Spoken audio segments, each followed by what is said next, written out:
Hello friends, कैसे हैं भाई आप लोग सब। तो आज हम लोग बात करेंगे मेहर या डावर के ऊपर।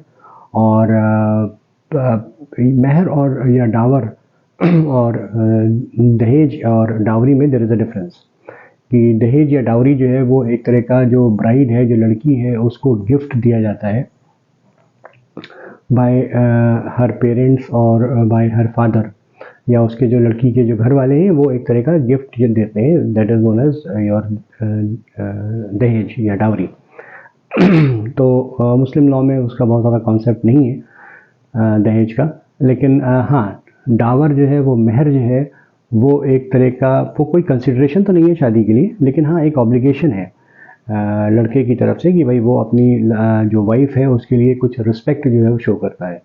तो वो आपका उसका अमाउंट भी कोई स्पेसिफाइड नहीं है कि भाई मेहर जो है वो मिनिमम आपका इतना होना चाहिए। वो आपकी फाइनेंशियल जो कंडीशंस हैं, जो आर्थिक स्थिति है, जो सामाजिक स्थिति है, जो सोशल आपका स्टेटस है, उसके अकॉर्डिंगली जो है वो मेहर डिसाइड होता है। लेकिन हाँ, अगर हम रिलीजियस टेक्स्ट की बात देखें तो जैसे आपके हनफी लॉज हैं, तो वो ये कहते हैं कि भाई मिनिमम जो आपका मेहर है वो 10 दरहम या 2.97 ग्राम्स ऑफ सिल्वर, यानी कि 2.97 ग्राम चांदी, या 10 दरहम से नीचे जो है वो अगर आपने मेहर जो है वो नहीं फिक्स किया है तो फिर वो आपकी निकाह जो है वो नहीं हो सकता।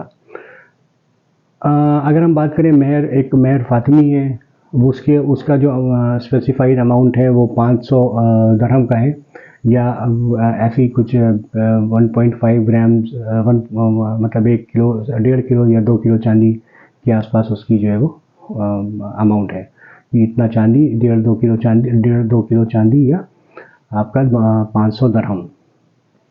शियाज के अकॉर्डिंगली मेहर फातमी जो है वो बेस्ट है। उसके ऊपर अगर कोई मेहर है तो वो उनके हिसाब से नहीं सही है। तो शिया के अकॉर्डिंग मेहर 3 तरह के होते हैं: मेहर नस्ल, मेहर सुन्नत, और मेहर मुसम्मा। तो वो डिफ़र्ड मेहर होता है।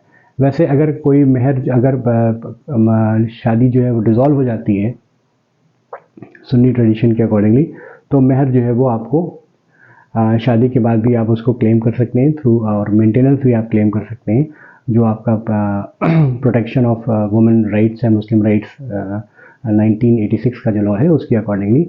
अगर कोई मेहर आपकी शादी में स्पेसिफाई नहीं भी किया गया है तो भी आप कोर्ट से वो मेहर जो है वो क्लेम कर सकते हैं, और वो होता है मेहर मिसल। तो मेहर जो है वो अगर आपने उस टाइम जो है वो मेहर जो है वो आपका नहीं माना जाएगा अगर आप जो एज है वो मेजॉरिटी की एज को नहीं अटेन किया है, और आपके जो गार्जियंस हैं उन्होंने कोई उसके ऊपर कोई कंसेंट नहीं दी है मेहर के ऊपर, या उस अगर जो है कंसेंट दी भी है तो मेजर होने के बाद वो शादी जो है वो अगर कैंसिल हो जाती है। तो मेहर जो है वो 2 तरह के होते हैं, एक मेहर मुअज्जल और मेहर व मुअज्जल, दैट इज़ प्रॉम्प्ट मेहर और डिफर्ड मेहर। प्रॉम्प्ट मेहर वो होता है जो आपको शादी के टाइम पे देना होता है, और डिफर्ड मेहर जो है वो ये होता है कि वो आप शादी के बाद, जब आपकी शादी जो है वो ख़त्म होती है तो फिर आप जो है वो उसको देते हैं। तो वो आपका अगर प्रॉम्प्ट है या डेफर्ड है, मुअज्जल है या व मुअज्जल है, वो आपकी पार्टीज जो है वो, या जो लड़की और लड़के वाले हैं उनके बीच में जो आपका निकाहनामा के ऊपर जो आपका मेहर जो जो कॉलम होता है उसमें वो मेंशन किया जाता है, पहले से स्पेसिफाई किया जाता है कि वो प्रॉम्प्ट है या डिफर्ड है। तो और मेहर जो है वो आपका जो प्रॉम्प्ट मेहर है वो आपको शादी के मतलब जैसे ही आपकी शादी होती है तो उस टाइम आपको देना मैंडेटरी है। तो वो कोई फिक्स्ड अमाउंट नहीं है कि भाई इतना प्रॉम्प्ट होगा या इतना डिफर्ड होगा, वो आप डिपेंड करता है लोगों के जो कॉन्ट्रैक्ट है जो हुआ है इसमें, उसमें जो लिखा गया है उसके ऊपर।